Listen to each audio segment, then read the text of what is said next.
दोस्तों एक समय था जब हमारे लिए ये ब्रह्मांड सिर्फ हमारे सोलर सिस्टम या फिर हमारी गैलेक्सी तक ही फैला हुआ था, पर आज हमारे ऑब्जर्वेबल यूनिवर्स की बाउंड्रीज 9300 करोड़ लाइट ईयर्स की हो चुकी है।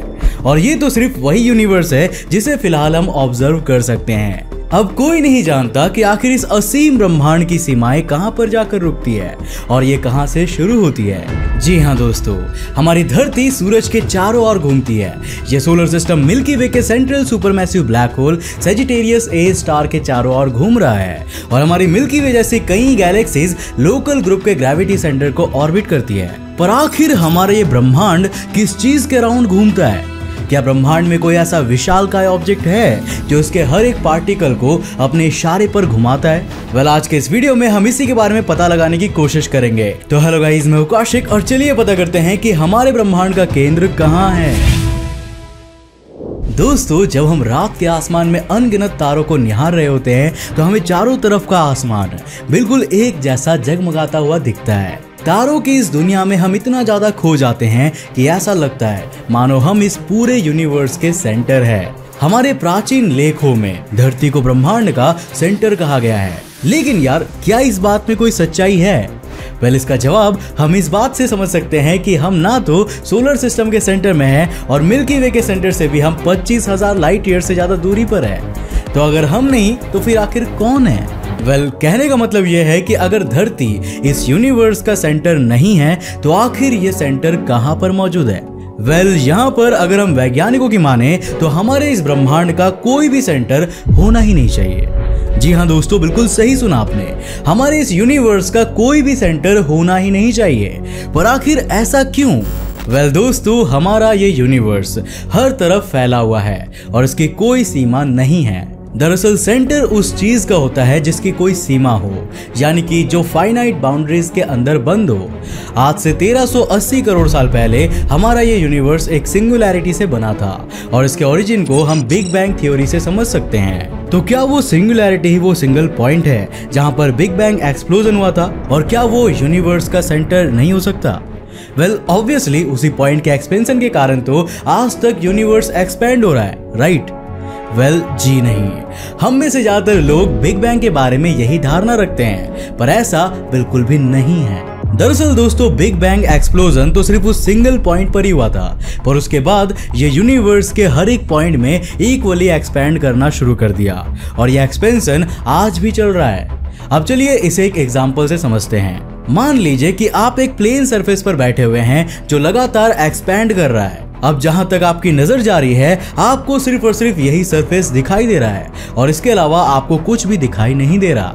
आपको पता ही नहीं है कि इसकी बाउंड्रीज कहां पर है। अब यहाँ पर ये सरफेस अपने हर एक पॉइंट पर एक्सपैंड कर रहा है और हम किसी एक पॉइंट को इसका सेंटर नहीं कह सकते। साथ ही इसके एक पॉइंट पर खड़े होकर आप इसके एक्सपेंशन को भी फील नहीं कर पा रहे होंगे। अब ये सरफेस हमारे इस यूनिवर्स को रिप्रेजेंट कर रही है, बस फर्क सिर्फ इतना है कि यूनिवर्स 3 डायमेंशनल होता है और इस सरफेस के सिर्फ 2 ही डायमेंशंस है। अब अगर यार मैं इसी सरफेस पर थोड़ी दूरी पर आपकी क्रश को बिठा दूं तो आपका मन भी खुश हो जाएगा, है कि नहीं? बहुत तेज हो रहा है, बहुत तेज हो रहा है। लेकिन क्योंकि ये सरफेस लगातार एक्सपैंड कर रही है तो आपकी क्रश आपसे दूर जाती जाएगी और आप दर्द भरे दिल से उसे दूर जाते हुए ऑब्जर्व भी कर पाएंगे। चुप, बिल्कुल चुप। अब भाई मैं क्या करूं, यूनिवर्स को श्रिंक थोड़ी करना है। अब मेरा बस चलता तो मैं तुम दोनों को एक ही पॉइंट पर लाकर खड़ा नहीं कर देता। लेकिन एक सेकंड, अगर इस सरफेस के किसी एक पॉइंट पर मास और एनर्जी ज्यादा कर दी जाए तो हम उसे यूनिवर्स का सेंटर अज्यूम कर सकते हैं, लेकिन रियल यूनिवर्स में ऐसा कहीं पर भी नहीं है। यूनिवर्स में मास और एनर्जी का डिस्ट्रीब्यूशन हर जगह पर इक्वल देखने को मिलता है। कोई भी ऐसी जगह नहीं है जहां पर मास और एनर्जी का लेवल पूरे यूनिवर्स के ओवरऑल एवरेज से ज्यादा हो। मास और एनर्जी के इस डिस्ट्रीब्यूशन को हम क्रिटिकल डेंसिटी कहते हैं। अब अगर यूनिवर्स की ये क्रिटिकल डेंसिटी बैलेंस्ड होगी तो ये लगातार एक फ्लैट प्लेन पर एक्सपैंड करता रहेगा, जैसा कि आज हम इसे देखते हैं। पर अगर इसकी क्रिटिकल डेंसिटी थोड़ी भी ज्यादा होती है तो उस पॉइंट पर यूनिवर्स में कर्व बनने लगेंगे और ये एक स्फीयर का शेप ले लेगा। ऐसे में एक ना एक दिन इसका एक्सपेंशन रुकना तय है। तो दोस्तों, यहाँ पर हमारे दिमाग में एक सवाल ये आता है कि क्या हमारा ये यूनिवर्स फ्लैट है? वैज्ञानिक इस बात पर आज तक श्योर नहीं है।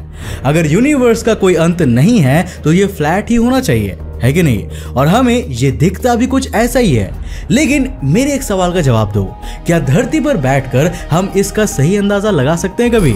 अब जरा अपने आसपास देखिए, क्या आप अपनी सराउंडिंग को देखकर यह अंदाजा लगा सकते हैं कि धरती असल में गोल है? जी नहीं। हम इंसानों के लिमिटेड परसेप्शन से तो हमें धरती भी फ्लैट ही नजर आती है। तो क्या ये यूनिवर्स कर्व्ड है? अभी तक की हमारी ऑब्जर्वेशन में हमें ऐसा भी कोई सबूत देखने को नहीं मिलता है।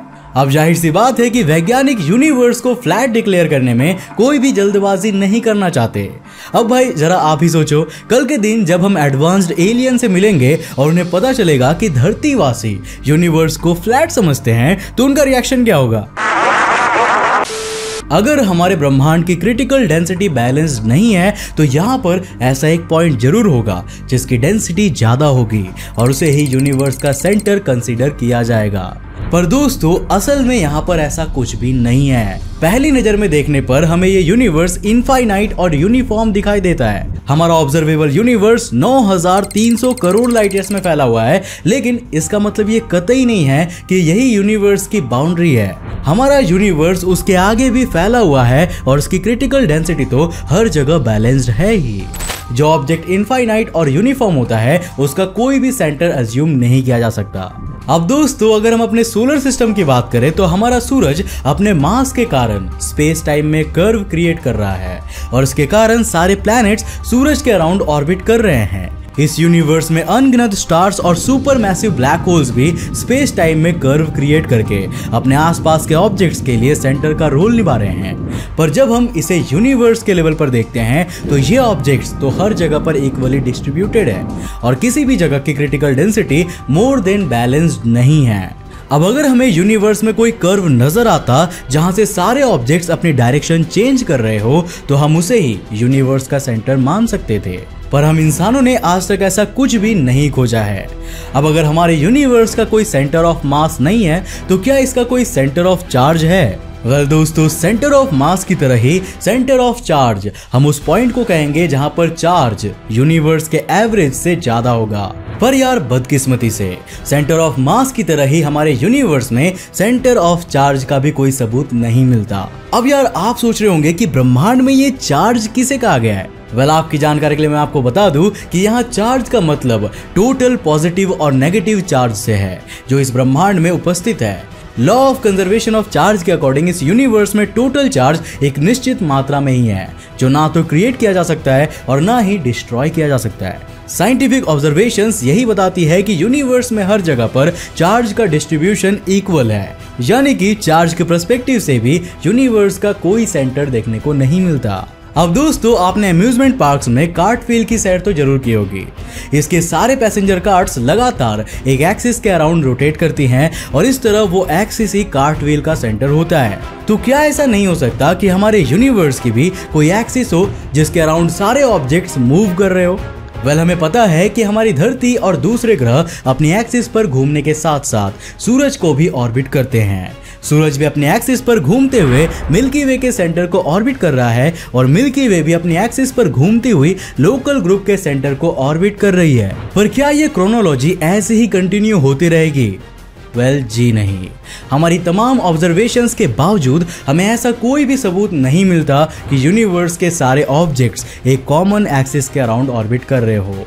अब यहाँ पर दोस्तों दो कंडीशंस हो सकती है, या तो यूनिवर्स की कोई एक्सिस है ही नहीं या फिर अभी तक हम उसे डिस्कवर ही नहीं कर पाए हैं। हमारी धरती सिर्फ 365 दिनों में सूरज का एक चक्कर लगाती है। सूरज को मिल्की वे का एक चक्कर लगाने में करीब 25 करोड़ साल लगते हैं। तो इस ब्रह्मांड की स्केल पर तो ये टाइम और भी ज्यादा होगा, है कि नहीं? और शायद इसीलिए हम अभी तक इसे ऑब्जर्व ही नहीं कर पाए हैं। हालांकि पॉइंट तो यहाँ ये भी है कि कम से कम हमें एक सेंट्रल ऑब्जेक्ट तो जरूर दिखना चाहिए था जिसके अराउंड ये यूनिवर्स ऑर्बिट कर सके। इन शॉर्ट, हमारा ये यूनिवर्स फिलहाल तक एक ऐसे ऑब्जेक्ट है जो बिना किसी सेंटर के लगातार एक्सपैंड करता जा रहा है, जिसकी ना तो कोई लिमिट है, ना कोई बाउंड्री और ना ही कोई एक्सिस।